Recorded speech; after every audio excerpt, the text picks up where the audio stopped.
Moving on to other news. A 2025 survey by Digital Hub, a social enterprise focused on cybersecurity, found that approximately 65% of people with disabilities do not feel safe when using the internet. Additionally, 85% do not receive regular help using online services. The survey also revealed that people with disabilities struggle to protect themselves from cyber threats, with approximately 70% unable to distinguish phishing emails. Notably, 2/3 of respondents said they would never received any education on online safety.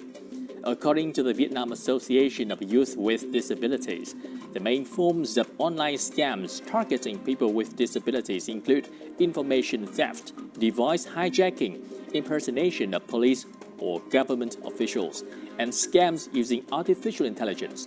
The primary method is psychological manipulation, which aims to weaken the critical thinking and defenses of people with disabilities. And for Vietnam's more than 7 million people with disabilities, cyberspace offers a vital bridge for connection and social integration. But amid the complex landscape of cybercrime, they remain especially vulnerable. Protecting them online now requires more than skills education alone. Hiền Giang, a student at the Thương Mại University, was born with cerebral palsy.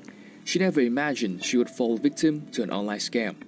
For her and many others with disabilities, social media offers a vital space for connection, especially given the mobility challenges they face. I visited a Facebook page for online work from home, and a person messaged me acting very friendly. They sent me a strange link, and after I clicked on it, I lost 2 million Vietnam dong. After losing the money, Giang went live on Facebook to warn her friends. She now actively participates in digital safety workshops. Hiền Giang isn't alone.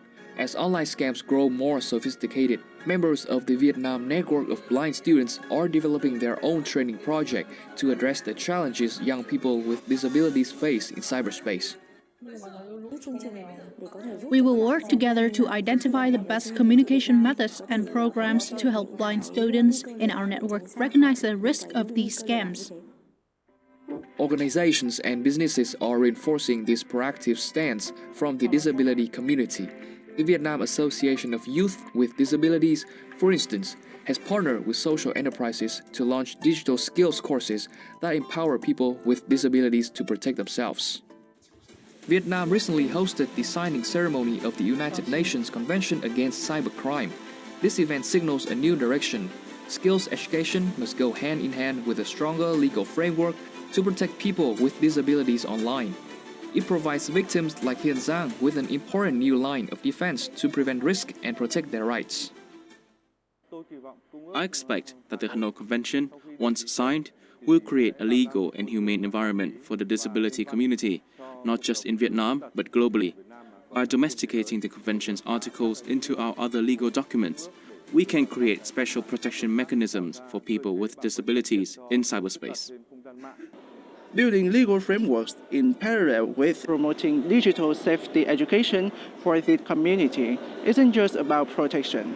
It's about empowerment, giving people with disabilities the skills to confidently and safely navigate the digital world. People with disabilities are proactively fighting back against online fraud, but a significant gap remains between action and comprehensive protection. Our reporter Thảo Linh talks with an IT cybersecurity lecturer on these issues. Let's take a look. Hello, Mr. Jason. It is such an honor to have the interview with you. And for the first question, as a master of IT, what kind of cybersecurity risks do people with disabilities face compared to other users? The hackers, when they target the vulnerable groups, they will just look for the people who is lack of the cybersecurity awareness level.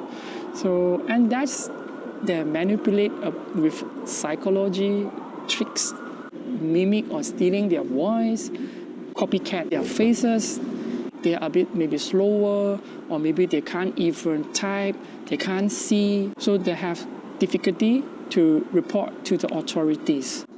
What role do international legal instruments such as the Hanoi Convention play in encouraging nations to build specific policies that protect people with disabilities in cyberspace? As a big picture, I know there is still a gap in between, especially for the disabled person. A lot of the collaboration in the governments with the communities is still needed.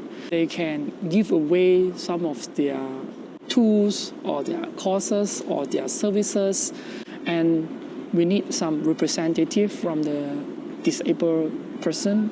They can encourage them to voice it up more, their feelings or more their needs, to the authority person.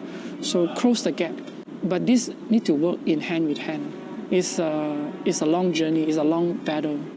Finally, how can we help the community see that they're not only just individuals who need protection, but also the leaders in the field of technologies and cybersecurity?